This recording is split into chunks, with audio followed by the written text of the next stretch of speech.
All right, what's up, ladies and gentlemen? This is HD, and I'm here for Game 3. And as I said before, this isn't a set or anything like that. It's just 3 games with PainUser playing against TLO. And I actually have a special guest commentator here today. He's at my house. He's been at my house since yesterday night. How does it feel, PainUser? It feels great to be in the presence of HD and his house. Yes, and it's sleeping, excellent. And sleeping on my couch. Yeah, it's very comfortable.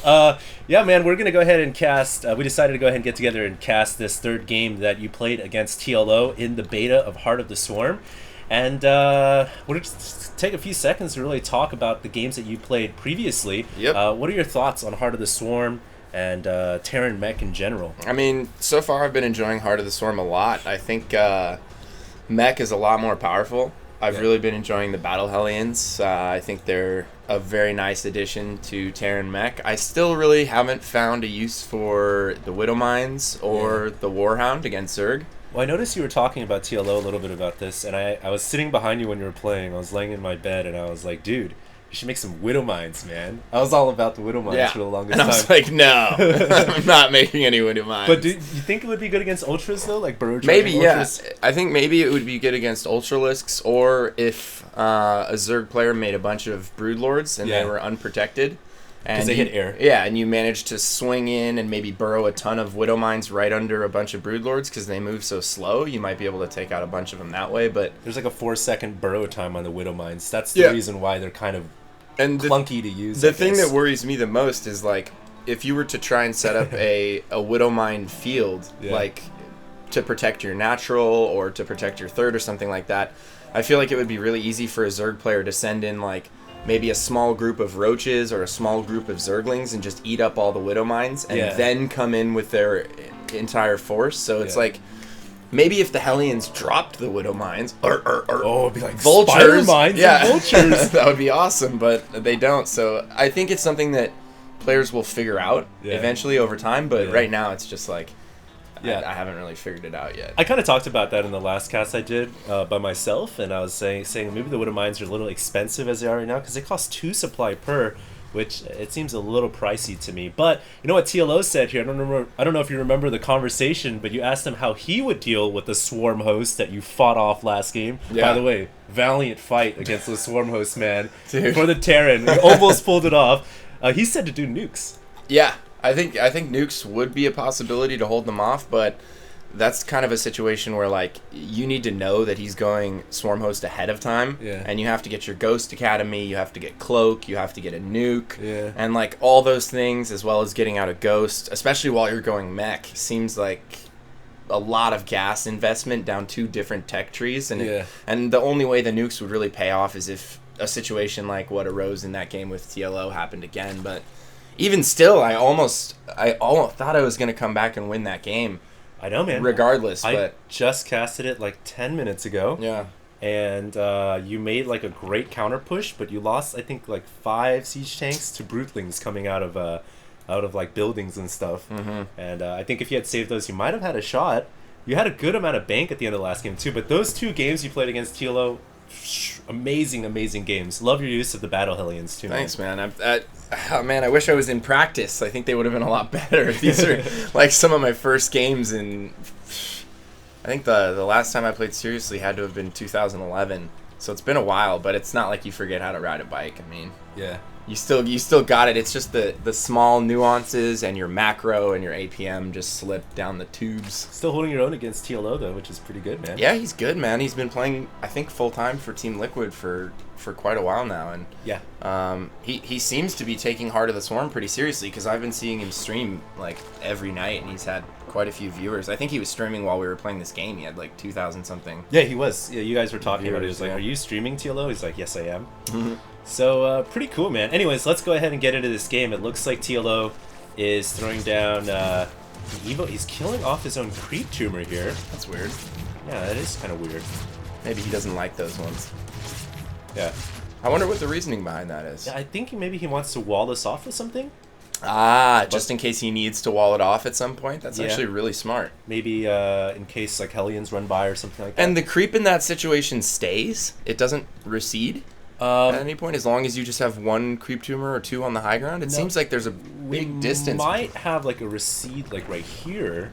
I'm not sure actually. That's interesting. Creep tumor's so good. Yeah, well, TLO. So good. TLO is so creative, man. He'll do like random things, and yeah, he is gonna go ahead and triple wall it off with Evo chambers. In that one of the games he played against him, he actually was using Vipers, and he was consuming his own Evo chambers for max energy. Yeah, I remember that. I really liked that play by him. He pulled a bunch of my Thors into the midfield and picked them off. And I was laying in bed watching. I was like, ah, he just yanked your Thors everywhere. Anyways. We do have you going for factories and barracks here. What's your plan this game? Going back into mech mode? Yeah, I got a very early third command center, and then on this map you have a built-in natural, so it's really easy to get that 14 CC up relatively safe. Right. And yeah, I'm just going to start producing some Battle Hellions. I wanted to prevent him from killing my rocks at the third this time, because I remember in one of the previous games he killed the rocks at my third, and it made it really hard to land my command center. Yeah. So you were actually attacking the rocks with Hellions, and that's, like I said in the previous guys, Charmander is not very effective against Onyx. No, not at all. Not at all. And look at that creep spread from TLO already. He's already pushing out into the midfield now. He has a bunch of queens out. And I believe, yeah, he sends these roaches in and tries to pick off my rocks, but this time I was hip to his game. Oh, yeah? I was ready for his shenanigans. And I was using this Viking to pick off a few overlords, and it looks like the Viking actually did better than I thought. I wasn't really watching. How many kills does he have? 2 kills. All right, right on. Yeah, good you gotta work. get that Viking a pat on the back. Good work, next my time friend. you play StarCraft 2. Remember his name. It's Viking Recruit 2 kills. Tom Kazansky, dude. Here comes the roaches you were talking about. Now, if the command center is already down, what the rocks do is they do like 500 damage to the building. Yeah, right here you were like, disappeared. Lift off your command center. Wait, no, don't lift it off. Because if you lift it off, then the rocks will actually permanently block it. Yeah. So he kills it here, and it does a bunch of damage, 500 exact. But for that cost of roach, it's not really worth it. No, it wasn't. And he gives a little smiley face there because he knows that I knew that he knew that I knew that he was gonna try and kill my rocks again.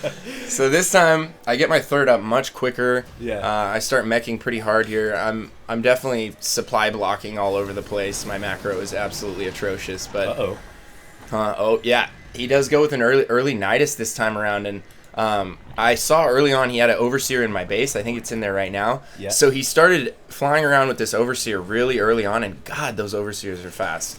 And at this point, I immediately thought he was trying to do something with the Nidus, and I think I scanned him. I'm not sure if I have vision yet. Check my vision real quick. Yeah, sure. Let's go ahead and take a look and see if you got that Nidus. No, not yet. Not yet. So I think I scanned him at some point after the Overseer comes through, because I was really worried about Nidus, and I think I saw it at some point. I'm not sure. We'll keep checking, but sure. As soon as I see the Nidus, and then he morphs 3 more Overseers because he wants to speed in with the Overseers at different locations and try and sneak a Nidus in somewhere. But he's also double hatching. He's also double hatching as well. So it's almost like this is like an attack based to go ahead and you're gonna drop the scan, and I think you see it. That's the edge of the comsat now. Definitely. And I like that play by TLO because he's being aggressive and expanding behind the aggression. But well, yeah, if he gets the Nidus up in your base at some point, you're going to be all tied up dealing with the Nidus, having to pull your mech back. Mech is so immobile, all the while he's taking 2 more bases, adding up to 8 gas. Yeah, actually 10 gas in that. Typical TLO style right there, starting from destroying the rocks into Nidus, man. And here we go. First Nidus Worm coming down, but you were all privy to the fact because you got the scan and you got SCVs around, so that Nidus is not going to get up. Yep. But is he going to go for a second Nidus? He comes in with roaches at the front door. Yeah, he pokes the front at the same time here, and then this is really interesting. He actually puts up a Nidus like just north of my second base here. Yeah, right there. Yeah. I actually should have just pulled those SCVs right there immediately and started attacking that, but I don't think I saw it in time. Yeah, and he actually puts his roaches down here, and I was wondering why would he do that? Trying to defend the it, SCVs, to keep the SCVs off. But then you pushed out with your army, and you were able to push his roaches away. So at this point, really good job because you deflected all the Nidus worms. Yeah, and surprisingly enough, I'm actually equal on supply right now, which I'm pretty happy about. Give me a handshake right there, sir. Yeah, man, that's actually pretty good. Especially if you're meching. If you're equal on supply and you're meching and you've got good upgrades going, I have my 2-2 going right now. He's just finishing up armor 2, it looks like. He's also getting Burrow, his infestation pit, so that's even more impressive to me because he's going Roach Hydra. Roach Hydra takes up a lot of supply. Yeah. So it's not like an infestor Ling. Now at this Usually point, has diminished supply. Go ahead. At this point, I started to move out, and I added the Banshees and the Raven into the composition this time around, just so I had that extra supplemental damage for the roaches. Take out the swarm host. And too. to take out the swarm host. I think we talked really about that about in the intermission. Yeah. We're like, how do we stop the swarm host? Banshees and Ravens seem to make a lot of sense. Yeah, absolutely. And this time, I thought he was going to go for another counterattack, because that's what he did to me last time when I tried to push his base. He's really good about sort of delaying your push and kind of forcing you to go back with counterattacks or Nidus or anything like that. So I was just clearing all the creep tumors, making sure, and now he actually attacks into me here. Does a considerable amount of damage. He control fires a bunch of tanks right there. And that nice was PDD though, man. Yeah, thanks. That was a big mistake on my part to let those tanks all get picked off right there. Yeah, but you did still drop the PDD, which was a good response. You did lose the tanks, but I think he was really committing his roaches and hydras to picking off all your tanks. Yeah, and he's then just he trying was to pulling delay out me. as soon as he got all your tanks killed. He was just trying to delay my push. And he still has the 2 bases up here on the top side, so it's 5 base versus 3 base right now. Both of you guys are approaching max. I think maybe you're just a little bit under, but you're still pushing with these Battle Hellions, man. And the funny thing is he has not made any Zerglings this game, because we've all found out how bad Zerglings are to Battle Hellions, but he's going to come in on all sides here, and it looks like he gets a pretty good surround, bringing in Overlords to pull shots away from his army, and that's so smart. But you have so many units, it looks like you're just barely going to hold. Yeah, the Banshees actually did an excellent job this game. Once you get a large enough pack of Banshees, they can start one-hitting the Hydralisks. They can also... They just add so much DPS to your mech army, and they're great against roaches. But I really like the fact that he started mixing in the Hydras there. Not sure what I'm doing right here. A couple of Hellions just running. Oh, there we go. There it is. Yeah, okay. Oh, but he burrows them. That's yeah, really smart. He did burrow those. But you dropped the scan, and oh, the drones are going down. Nice play, and you get a couple of worker kills there. And finally, the Hellion dies. Meanwhile, your little fortress here gets surrounded by Roach Hydra. Yeah, I was never really able to get rid of all of his creep. It's so frustrating. Like I cleared a tremendous amount of creep, but it just never seems to recede. 6 queens, man. Yeah, it never seems to go away, but now I've got 3/3 coming on my mech. Yeah. I'm going to take my 4th here pretty soon, and I put that PF up in between my 3rd and my 4th there. Ooh. Yeah, because I felt like that's a really good location to just kind of hunker down. It's between the 3rd and the 4th. It's if he comes in. If he ever attacks into that. Now, I think I go for a Hellion run by here at his northern base. Oh, I totally didn't even see those, did I? Oh, no, you didn't. No, you didn't. You so frustrating. And Tilo brings in Nidus Worms to connect his bases. I think he's going to try to reinforce. So he runs his drones away into the Nidus. And I don't know if you got that many. You didn't get any worker kills there, man. I'm sorry to say, as you were groaning and laying on my bed. You didn't catch that, but he ran all his drones away. Yeah. Wow. Yeah. I didn't see it. Well, obviously I was watching from your view, so I didn't catch that either. But that was brutal. Yeah. That's one of those. It's one of those things you don't want to see in a replay. So did you hear this Nidus Storm coming up? Oh God, I heard all of them. He Yeah. put up one there. He put up one at his 5th. He put one up at his main. So I'm sitting here like panning around my base, freaking out, like tabbing between all my command centers, like what the hell's going on? And hearing this just all over the map, and I didn't really know what was going on. I always say this: the Nidus has a special added effect. It's psychological warfare. Oh yeah, it's terrifying. Now, I really like. There's another one. I really like the Hydralisk he's incorporated in, because Hydras they're not half bad against mech, and with Hydra speed, they seem to be viable against a mech-based army. Your thoughts? Yeah, Hydras seem really strong in the late game. Does he have Hydra speed yet? I think he does. I'm not sure. Check his Hydra den. Speed. He doesn't. I think he does have it. Yeah, check. Yeah, he does. No, he doesn't. I think he does. We'll just check his Hydra den and find out. That's the easy way. It's hard to see. No, he doesn't. Because if he does have Hydra speed, they should move as fast on creep as they do off creep. He should grab that. Yeah. He is switching into Ultras here, though, it looks like. Yeah, sure. And Ultras worked really well against your mech army in the first game. Yes, they did. So it makes a lot of sense. He's coming in here, though. And look at this tank line you've got. Holding down the Alamo. He runs all his Hydras in here. Battle Hellion mode, ripping through the Hydras there. And that's without Blue Flame. Yeah. My Blue Flame was just about to finish there. I actually need to get that way earlier. Yeah, against Hydras for sure. And I love how he runs the drones into the Nidus. That's actually so smart. Yeah, he has a lot of creative ways of getting his drones out, whether it's Nidus, whether it's making them into buildings like extractors and spines, or whether it's burrowing them. Yeah, it's a great form of anti-harass. Yeah. And he sends all the drones back in, though. Are you going to get some kills here, PainUser? Hopefully. I don't remember. Okay, no, you not a little bit. So what's really great here is that I actually saw his Ultralisk Caverns here. Yeah. And I noticed that he kind of, if you go to his Ultralisk Caverns real quick, I noticed that he kind of blocked those 2 Ultralisk Caverns in there. Yeah. So there's like this little window right there where I figured if I dropped at that point, that I could probably be able to take those Ultralisk Caverns out. And you know the Ultras are so good against your mech army. Yeah, so that's absolutely. A critical point. So I think at some point I sent a... What's the point of that, man? Hopefully to catch some Ultras. 250mm cannons? Yeah, hopefully to catch some Ultras. It doesn't stun the Ultras though, right? Because they have Frenzy? I don't remember. it does a lot of damage to them, I know that. It's really good. Alright, so this is interesting. I really like Heart of the Swarm because everyone's just... They're just trying out new stuff, man. There is no set builds. Aggression is everywhere. Things are completely random.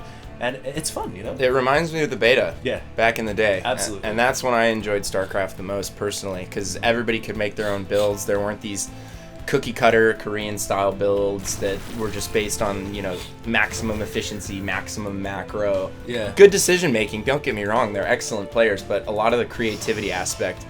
So this is where I sent a single Thor all the way around the map. I queued it up all the way around the entire map to that one drop point. Sure. And I think I actually canceled his charge. Well, let's see here. You also have a blue flame drop in the main base, and you're sending a bunch of SCVs away.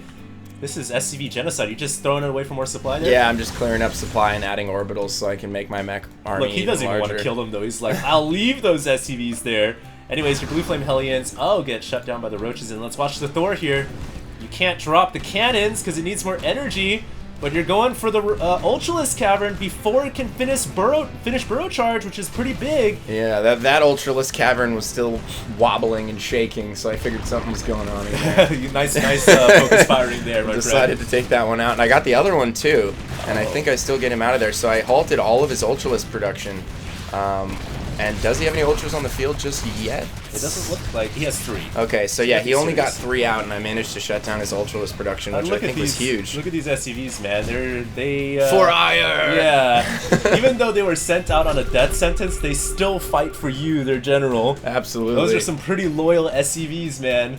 And then he goes for a huge Overlord drop here, and I actually scouted it. And he's like, oh my god, they're so slow.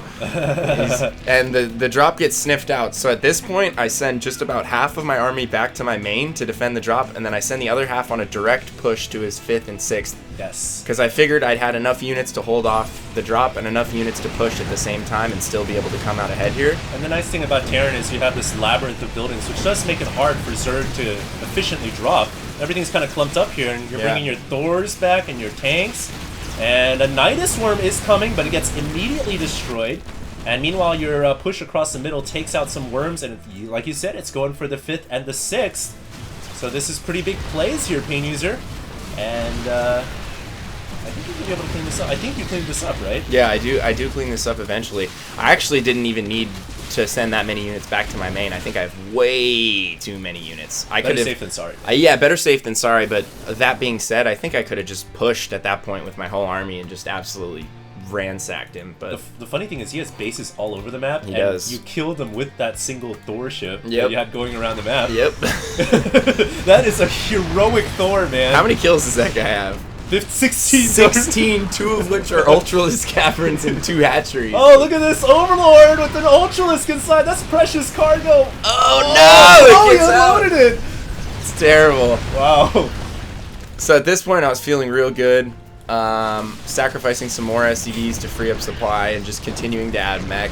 Yeah. And once you get mech at that kind of a supply, I mean, you've got to consider he's got maybe, what, 60, 70, 80 drones. Not anymore, but he probably did for a while. I've killed a ton of them. But look, I only have 36 SCVs, and I'm almost maxed on mech. So I feel like in Heart of the Swarm, mech is just so... Mech was already really strong, but with the addition of Battle Hellions and potentially Widow Mines, which I'm actually going to start to try and use against Ultralisks, because I think they definitely have some potential.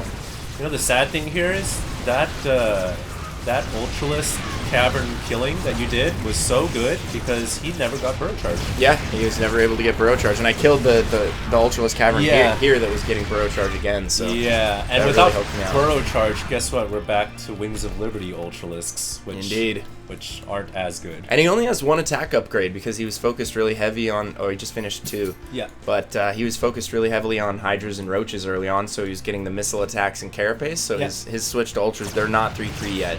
Yeah. Which is good for me. Yeah, and so your mech army here is looking pretty good, man. Mass Thor, nice micro.